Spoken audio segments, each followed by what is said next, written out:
Tá aí, nosso resumão da janela de transferências foi fechada ontem, né? A gente viu alguns estilos diferentes, né? Tem time que pode abrir os cofres, né, para gastar bastante. Inclusive, a gente tem top 5 de contratações mais caras do futebol brasileiro nessa janela. Vimos também times que vão se virando do jeito que dá, né? Empréstimo, aquela contratação a custo zero, né? Sem aquela aquisição com altas cifras. Temos aqui o top 5 e aí os clubes não são novidades mais, né? Porque nas últimas janelas a gente vê o protagonismo de Botafogo, Flamengo e Palmeiras. O Danilo foi o jogador mais caro, deixou o Nottingham Forest da Inglaterra, foi para o Botafogo cerca de 146 milhões de reais. Samuel Lino, do Atlético de Madrid, para o Flamengo, 139 milhões de reais. Ramon Sosa, a gente viu, também deixou o Nottingham Forest. Carrascal também para o Flamengo, saiu do Dinamo Moscou. E o Arthur Cabral, que chegou inclusive antes da Copa do Mundo de Clubes no Botafogo, saiu do Benfica por 76,3 milhões de reais. BL, quando a gente fala de janela do futebol brasileiro, claro que esses três são os times que mais causam impacto. São eles que podem investir os maiores valores. Mas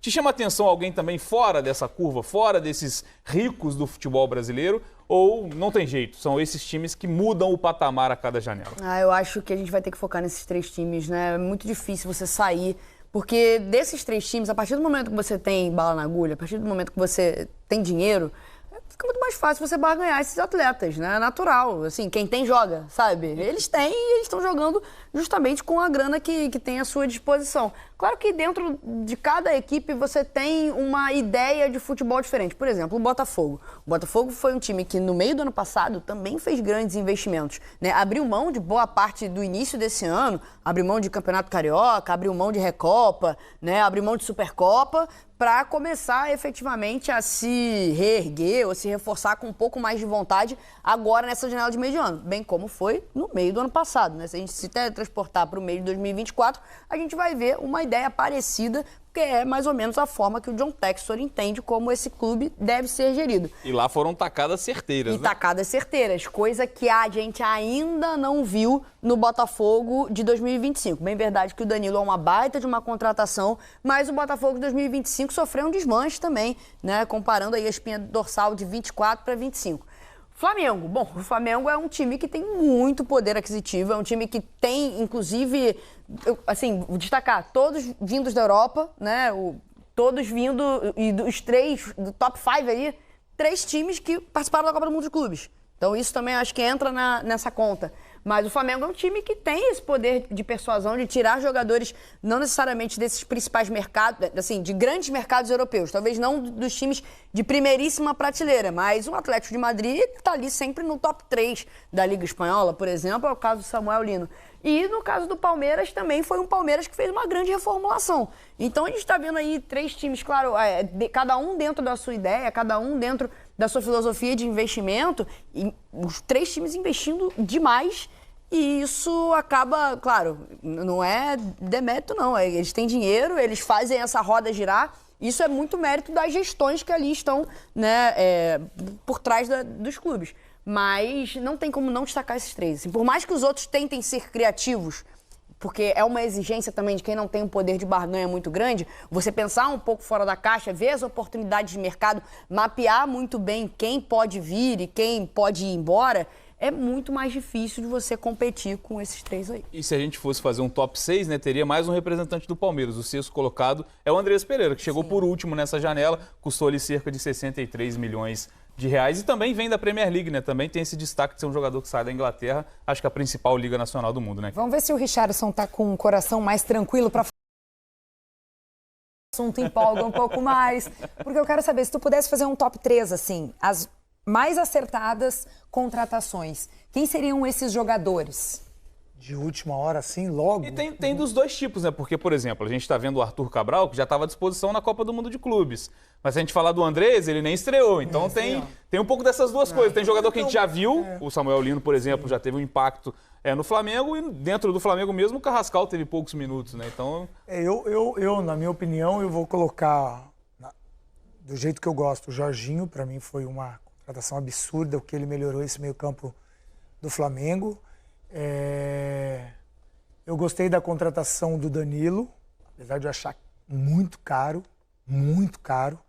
Não estou tirando o mérito do atleta de ter esse valor, mas eu acho muito caro.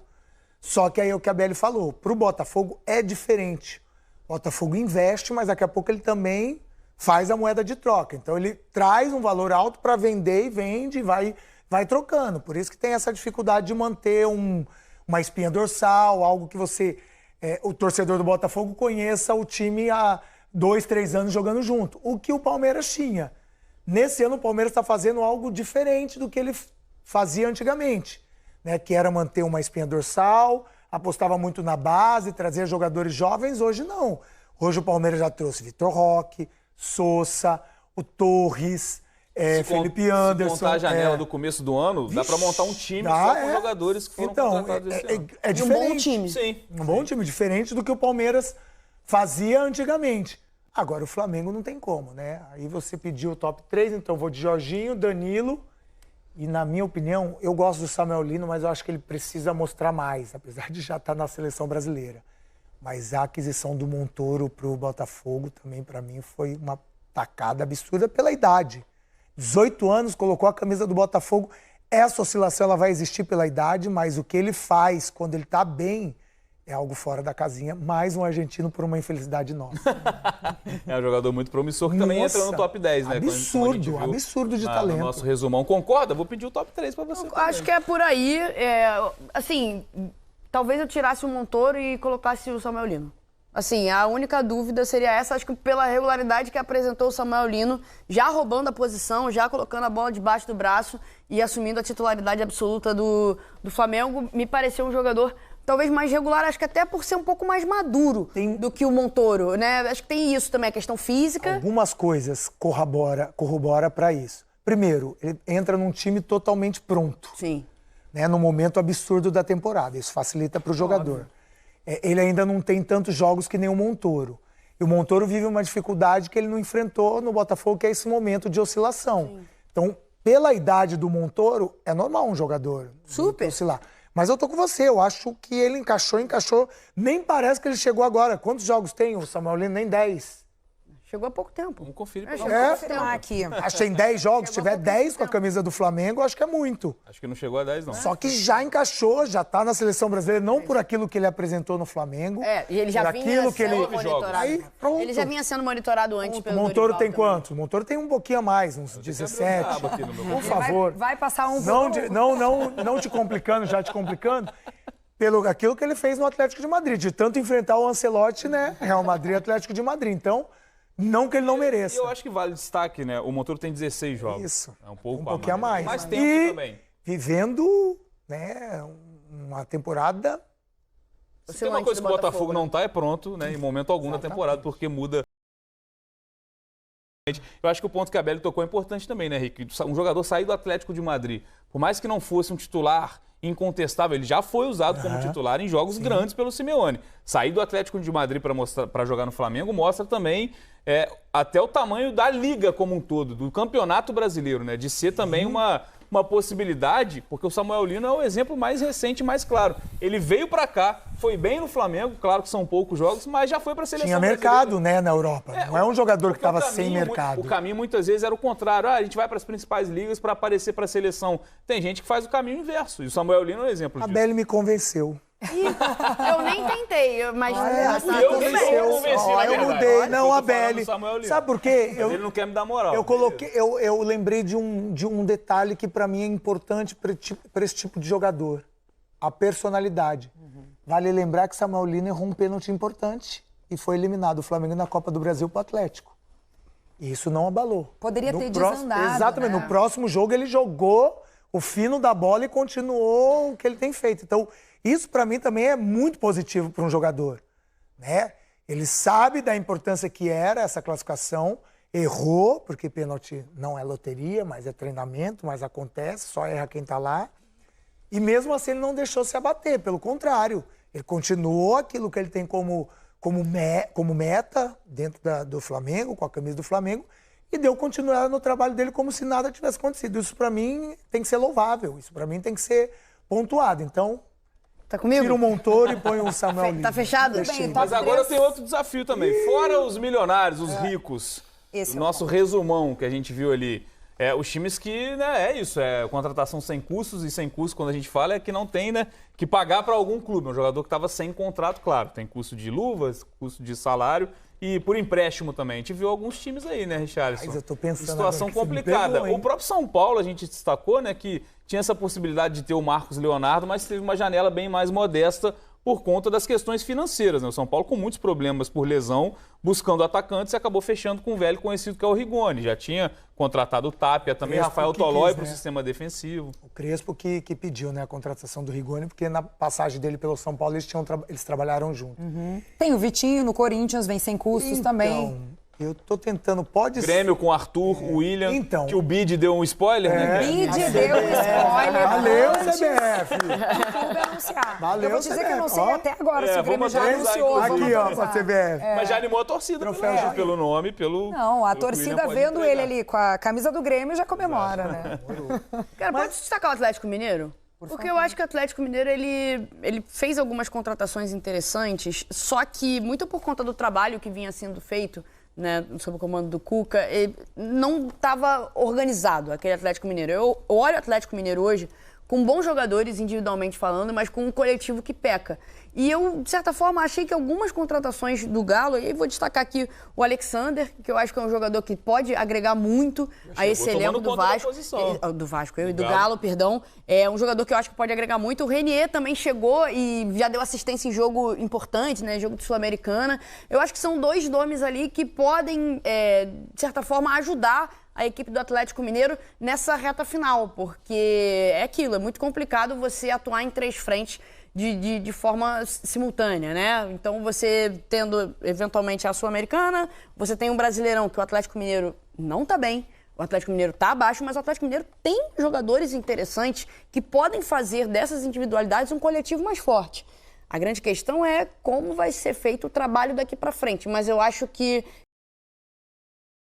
enriquecem o elenco. Eu vou mais ainda além na questão de uma contratação que veio do nada e, assim, pro time que essa contratação veio, que eu vou falar já, Olha o suspense. caiu como uma luva e vai ser importantíssimo para esse time do Diniz, o Barros, volante, que chegou do América. Impressionante. É um retorno de empréstimo, É um retorno de né? empréstimo, mas foi pedido, tá, né? E é um jogador que poucos conhecem aqui no Brasil, porque realmente jogou pouco no Vasco, já foi para o América, teve algumas passagens assim meio que em times que não são tão conhecidos, no sentido de estar sempre em evidência. Não que o América não seja uma grande equipe, não é isso que eu estou querendo dizer. Mas ele chegou e para o contexto desse Vasco, para esse final de temporada, vai ser importantíssimo e já mostrou que está tomando conta da posição, já potencializando o entorno, que o Jair tem melhorado nesses jogos com a presença dele, o próprio Tietê, que jogou Enfim, né? É uma contratação que veio silenciosa, mas que pro Vasco, com certeza, o torcedor está muito feliz. Gente, eu poderia ficar conversando aqui com vocês sobre esse assunto, falar do quanto talvez esses times se distanciam, né? No páreo ali do Campeonato Brasileiro, com esses reforços milionários, e os menos poderosos acabam ficando um pouquinho mais para trás na disputa por esse título nacional. O Bruno Henrique vai ser julgado nesta quinta-feira pelo Superior Tribunal de Justiça Desportiva, né, o STJD, por ter supostamente, né, forçado um cartão amarelo e beneficiado apostadores num jogo contra o Santos, lá em 2023, em Brasília. E agora a gente vai saber se o Bruno Henrique será punido, se não será. Ele risca de ser punido com pena de 2 a 6 anos de reclusão. Ele foi denunciado no artigo 200 da Lei Geral do Esporte, que é fraudar por qualquer meio ou contribuir para que se fraude de qualquer forma o resultado de competição esportiva ou evento a ela associado. Enfim, agora toda a atenção, né, dos rubro-negros, do Departamento Jurídico do Flamengo para tentar a absolvição de Bruno Henrique. Agora, é importante separar os dois processos que estão correndo em paralelo, né? Esse é um projeto, esse é o processo esportivo.